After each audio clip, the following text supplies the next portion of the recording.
अजय, जिस तरह से गुड आप बात मॉर्निंग। भी कर रहे हैं कि हाई ग्रोथ ट्रेजेक्टरी वाले स्टॉक्स को पिक करना चाहिए अपने पोर्टफोलियो में, तो लास्ट ईयर तो क्योंकि हमने ग्रोथ स्टॉक्स के लिए एक स्लो डाउन देखा, इस साल की शुरुआत से हमने आईटी स्टॉक्स में जो मोमेंटम देखा है वो जारी है। एटलीस्ट आईटी स्टॉक्स अब गिर नहीं रहे और धीरे धीरे ऊपर बढ़ भी रहे हैं।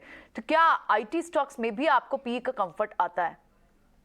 देखिए, आईटी स्टॉक तो लेना चाहिए आशीष, बिल्कुल। जो आपने आदमी ये रख ले कि मुझे इनको 5 साल रखना है, मुझे मुझे स्टॉक प्राइस नहीं देखनी है, और अगर 10 से 15% गिरेगा तो मुझे थोड़ा 25% और बढ़ाना है। उस अगर लहजे से करेंगे आप इन्वेस्टमेंट, बहुत बेहतरीन इन्वेस्टमेंट निकलेगी आपकी, क्योंकि डिविडेंड भी आएंगे, आपको बायबैक भी आएंगे, बोनस भी आएंगे, और आपकी शेयर प्राइस भी प्रोटेक्ट रहेगी। ये सारी कंपनियां सरप्लस में, इंटरेस्ट रेट बढ़ चुके हैं, आप देख लीजिए उस हिसाब से इनको ट्रेजरी इनकम भी आएगी। और ये देख लीजिए, 2 साल पहले इनकी इनकम थी 74 रुपए टू डॉलर पे। आज जो इनकम आएगी उनकी अगले साल में, वो आएगी 84 रुपए टू डॉलर, और 85 ईयर के बाद में।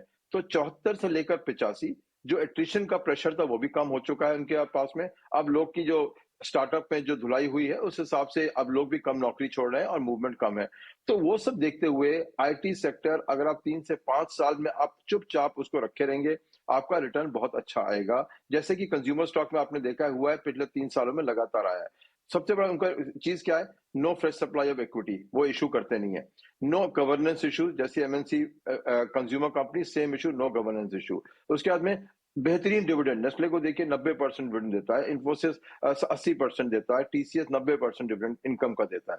तो निवेशक के लिए और क्या चाहिए आपको? हाई डिविडेंड, स्टेडी मार्केट, और कुछ भी कर लीजिए टेक्नोलॉजी में, कंपनियों में। इन 3-4 कंपनियां, हिंदुस्तानी कंपनी को रिप्लेस करना बड़ा मुश्किल है। तो कॉम्पिटिटिव प्रेशर भी काफी कम है इनके ऊपर में, कि बड़ी डील्स में ये क्या करेंगे। उसको लहजे को देखते हुए 3 साल की अगर आप रखें, आईटी सेक्टर बहुत बेहतरीन। अगर आप समझते हैं कि इस साल में मुझे 20% रिटर्न चाहिए, 25, मैं नहीं बोलूंगा कि वो सेक्टर ठीक है आपके लिए। बट कोई भी निवेशक, खासकर जो रिटायर होकर, अगर मैं काम इन्वेस्टमेंट करना चाहता हूँ पीस ऑफ माइंड में, उसके लिए ये सेक्टर अभी भी बहुत बेहतरीन है।